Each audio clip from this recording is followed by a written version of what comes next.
নমস্কার বন্ধুরা, স্বাগতার দুনিয়াতে সবাইকে ওয়েলকাম জানাই। আজ বানাবো ডালিয়ার চাট।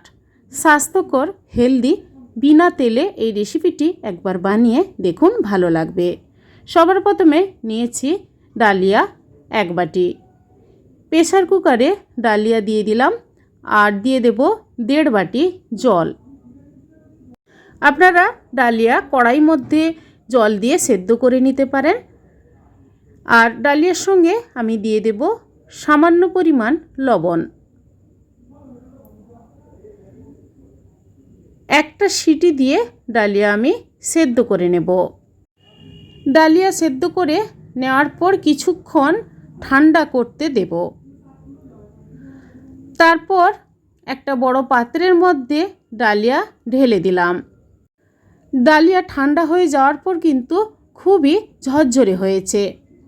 কাবুলি ছোলা আমি সেদ্ধ করে রেখেছিলাম আগে থেকে, দিয়ে দিলাম কিছুটা। শসা কোচানো পেঁয়াজ আর একটা বড় সাইজের টমেটো টুকরো করে কেটে দিলাম। আর দেব কিছু ধনেপাতা কোচানো,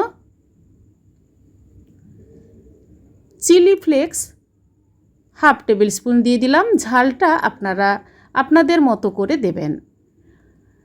গোলমরিচের গুঁড়ো সামান্য পরিমাণ, আর দিয়ে দেব পাতিলেবুর রস। সবার লাস্টে দিয়ে দেব লবণ। ডালিয়া সেদ্ধ করার সময় লবণ দিয়ে সেদ্ধ করে রেখেছিলাম। সবার লাস্টে অল্প লবণ দিলাম, আপনারা লবণটা দেখে শুনে দেবেন। এবার ভালোভাবে মাখিয়ে রেডি করে নিলাম।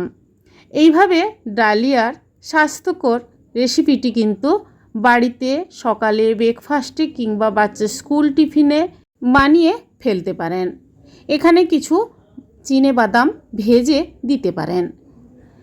তাহলে সার্ভ করে নিচ্ছি। বন্ধুরা, এভাবে স্বাস্থ্যকর, হেলদি, ঝটপট, বিনা তেলের এই রেসিপিটি একবার বানিয়ে ট্রাই করে দেখুন। কেমন হয়েছে কমেন্ট করে জানাবেন, লাইক করবেন। আর আমার চ্যানেলে নতুন বন্ধু হতে চাইলে আমার চ্যানেলটি সাবস্ক্রাইব করে নেওয়ার অনুরোধ থাকলো। বন্ধুরা, পাশে থাকা বেল আইকন প্রেস করবেন। আমার চ্যানেলে যখন রেসিপি দেব আপনাদের কাছে নোটিফিকেশান খুব সহজে পৌঁছে যাবে। আজ এই পর্যন্ত, আবার হাজির হব যে কোনো সময় নতুন কোনো রেসিপি নিয়ে। সবাই ভালো থাকুন, সুস্থ থাকুন। ধন্যবাদ।